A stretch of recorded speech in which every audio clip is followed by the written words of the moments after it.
ka na magigipit pa sa pera. Gawin nyo po ito at kailangan may 100% kang paniniwala at ayudahan ng mga salitain ng mga magaganda na walang gamit na sana, direct to the point. Isulat nyo po sa isang buo na dahon ng laurel ang numero na 168. Ang 168 ay isa sa mga pinakamaswerte na ilalagay ninyo sa inyo pong pitaka sa pamamagitan ng sulat ninyo sa dahon ng laurel. Ang dahon ng laurel ay nagtataboy ng malas at tumahatak ito ng pangkalahatang swerte.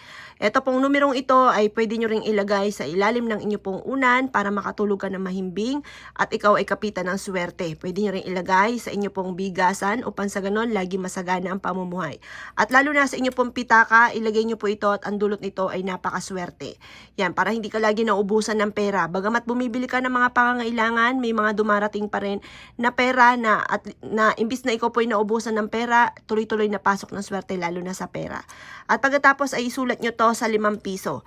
Sa 5 piso mga bossing, kasi ang 5 piso, ang ibig sabihin po niyan mga bossing ko ay labis-labis na blessing. Isulat nyo ang tatlong 888. Ang 888 mga bossing ko, yan po ay never ending luck. Yan po yung mga bilog po niyan, yan po ay nag-a-attract ng pera. At tagusan ng kamalasan, tuloy-tuloy na pasok ng swerte. Ang tatlong ito mga bossing ko na 5 piso mga bossing ko, ilalagay po natin sa loob ng ating pong pitaka.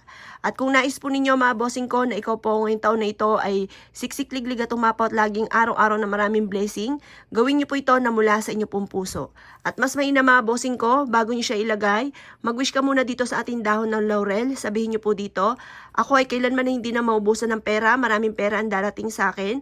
Siksik-liglig at umaapaw araw-araw na maraming pera ang darating sa akin. Hindi na ako mangungutang pa. At lahat ng utang ko ngayon ay mababayaran ko. At kailanman na hindi na ako mamumblema sa pera.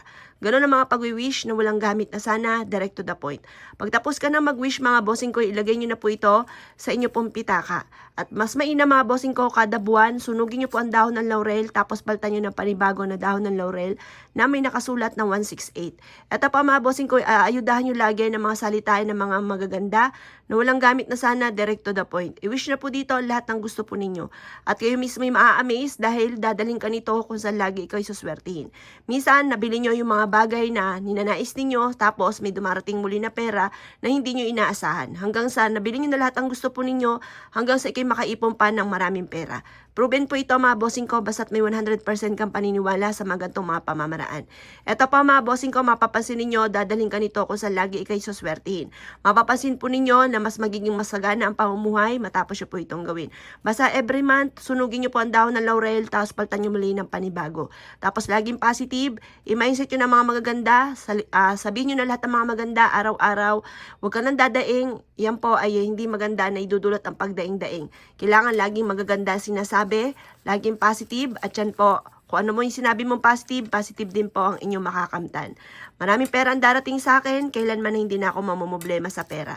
Ganun po ang gagawin po ninyo na walang gamit na sana, direct to the point, at kayo mismo ay maa-amaze dahil magsusunod-sunod ang mga blessing na darating po sa inyo. Asya mga boss, good luck po sa iyo po lahat!